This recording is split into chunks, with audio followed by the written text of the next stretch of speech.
Hey, yo, what's up, everybody? Jura Hassan, the Children's Enlightening Minds Enterprise. Say, man, I really, honestly, what I'm finna give to you right now is just something that I was thinking about.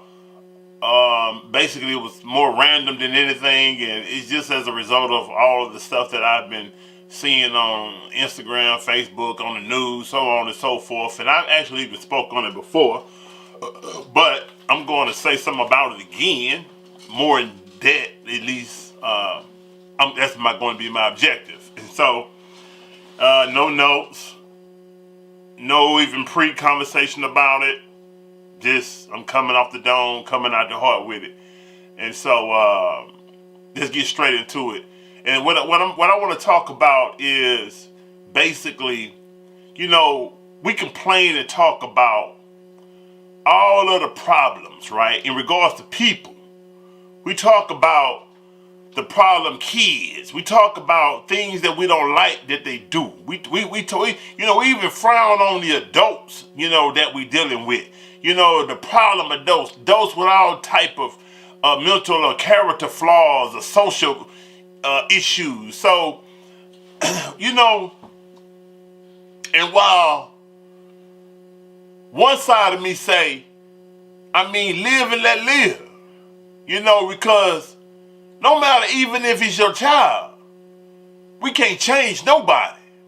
We only can change the way we deal with them. But what I wanted to point out was that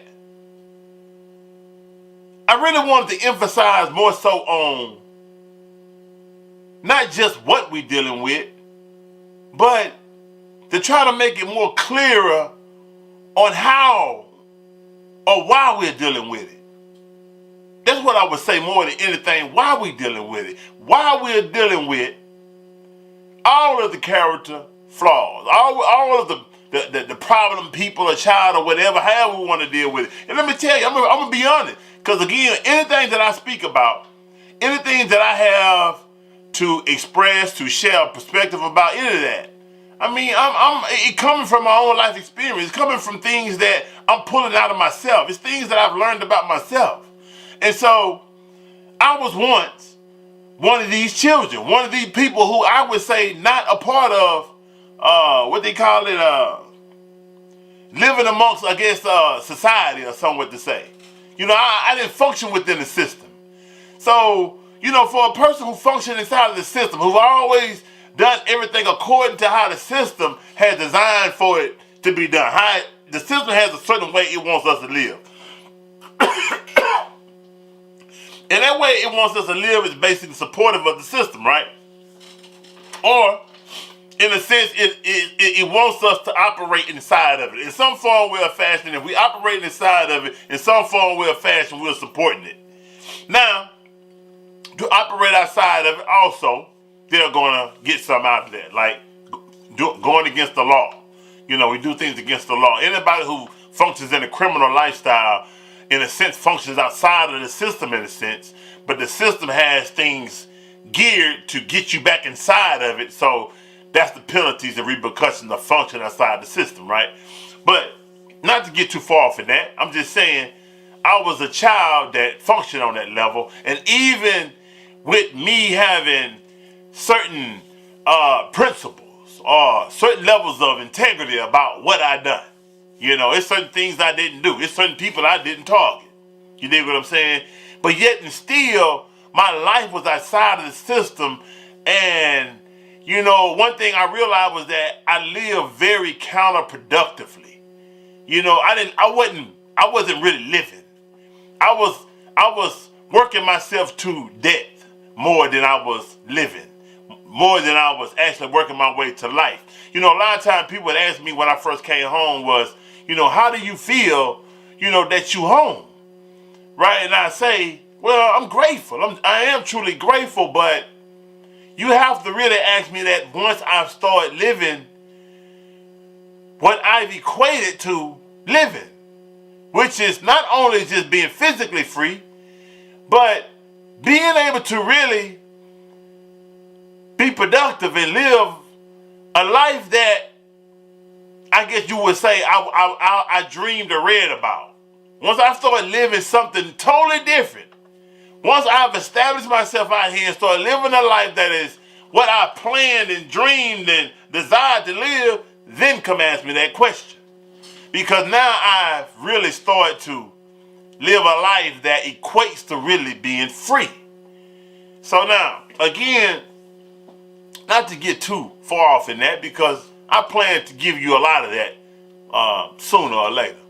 But we have to understand that one of the reasons, okay, first of all, these problem adults, as again I would, but a problem adult, whoever, however you want to identify this person to be, the problem adult was once a child. And the child, have you ever noticed how kids can get along and function with each other? Even baby animals do the same thing. They can function and play. Kids and baby animals have, a similarity in regards to how they respond to the life in the world. They don't come in it, understanding what they are natural enemy to or what is natural enemy. Everything is just all about exploration and having fun as a child. They begin to take on certain programs, I'd say, from society and from within the home, from environment, from the schools, and from these other kids who also took in their programming, and then they come together and program each other.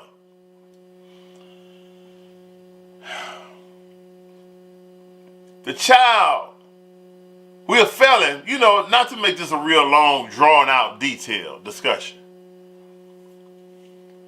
We fail.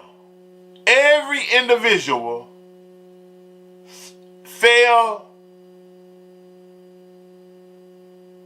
from not functioning as a couple. Every couple fail from not functioning as a family, as a partnership. Every home fails when they don't function as a community. And every city or nation fails when it doesn't function as a very, very cultivating and concerning system.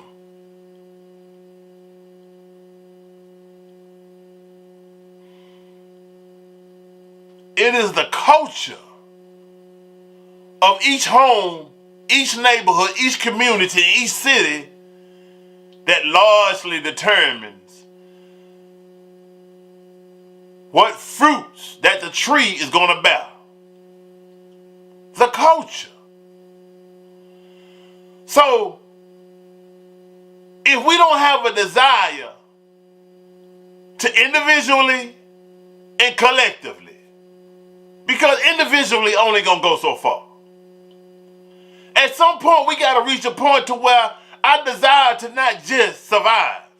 I desire to not just make it for me and mine. I want us, not just a race, but us people. But of course, like you have to deal with your house first. No, let me start over. First, you have to deal with you, your personal self. You have to always, continuously, every day until the day you die, desire to be better. Work on being better. Not just in one area, in all areas. See, we make a vain conclusion a lot of times when we think, well, I don't have a problem here. I just need to get this here together. No. We need to always understand that there's growth to be had in every area as an individual. And then once we understand that and begin to work on that, then we have to understand that I have to get my home together. Well, I have to get my relationship together. If I got a child, I got to get my relationship with my mate right. I have to we have to get our dealing with our kids right. We have to make sure our home is right. Then we have to get outside of your home. Start associating with your neighbors. Start trading numbers and getting to know your neighbor. Your neighbor needs to also be a part of your security system.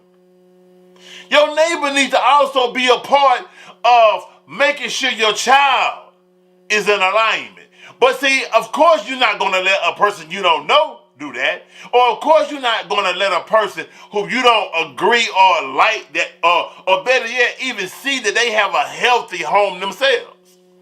Or even if it's just one person, he isn't a productive, seemingly positive individual. See, you want to make sure that that person also is a reflection of your own principles.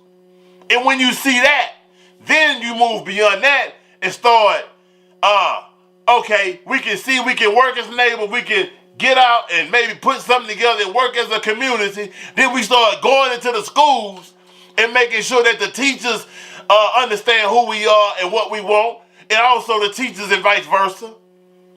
I mean, it starts with the individual and then in the home. But it has to become a culture. It has to become a culture in each neighborhood, in each suburban area, in each subdivision, in each region, in each city. It has to become a culture. I'm just saying, in a perfect world, that's what it would need to look like. But we have to first start striving again individually on ourselves. Until we do that, and until we strive to have better relations with our kids, mother or father, until we do that, we can't move to the next level, which is then making sure the child is right, because you can't do it by yourself.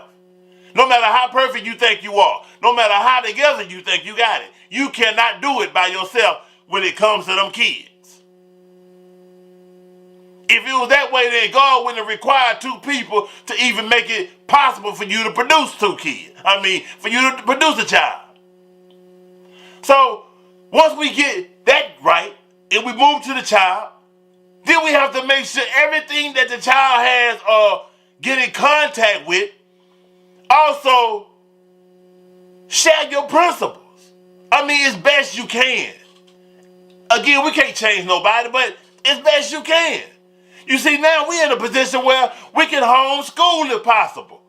Yeah, we'll say, well, I can't afford to homeschool. Well, if it's two people involved, y'all can. But y'all two must get outside of image.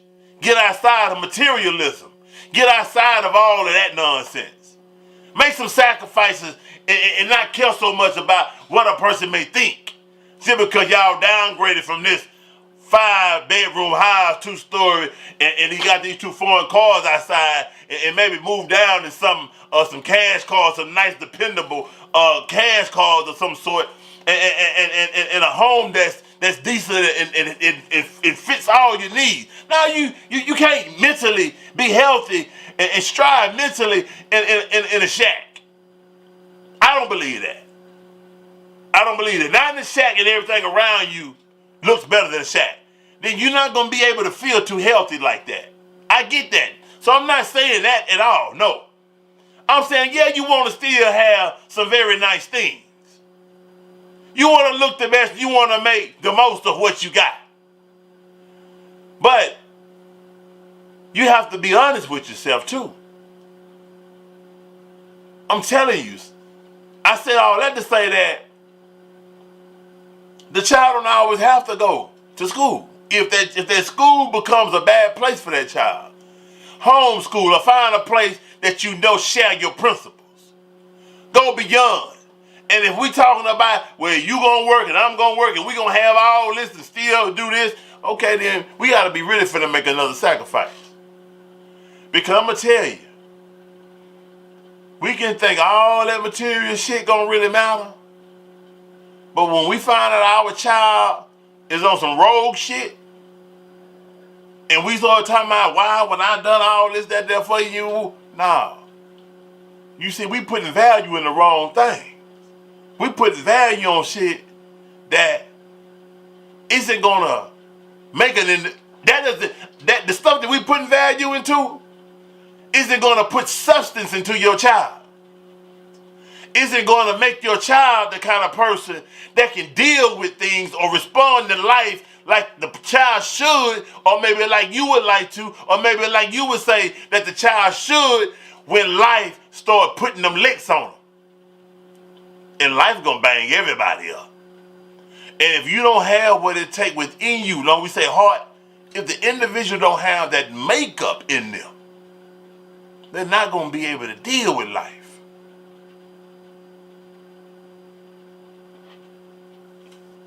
We got to go back to the basics, man. We have to get simplified. We done got too fancy. You know, we want everything to look a certain way. We got to go back to we got to come back in, man. We got to go back to the basics. And what I mean by the basics, I mean the fundamentals. You know, everything ain't all about the way it look. You see, you can't make it look good if you don't even have the fundamentals down. Once you get the fundamentals, beloved, then you can then do what you want to and fix it up and make it look good. But I'm okay with it because you got the fundamentals. I know you're going to be all right. See, we don't teach our young beloveds the fundamentals. That's why they grow up to be fucked up. That's why I even grew up to be fucked up. It's only by the mercy and grace of God, Allah, or with the universe, whatever terminology you want to use, to that supreme being, the real authority, whatever terminology you want to use for that. It's only by the grace and mercy. It's only by his decree and plan for me that I rose from where I rose from. To be who I am right now and to be and go where I'm going. Because y'all ain't seen nothing yet. Gerald Hassan, the children, Enlightening Minds Enterprise.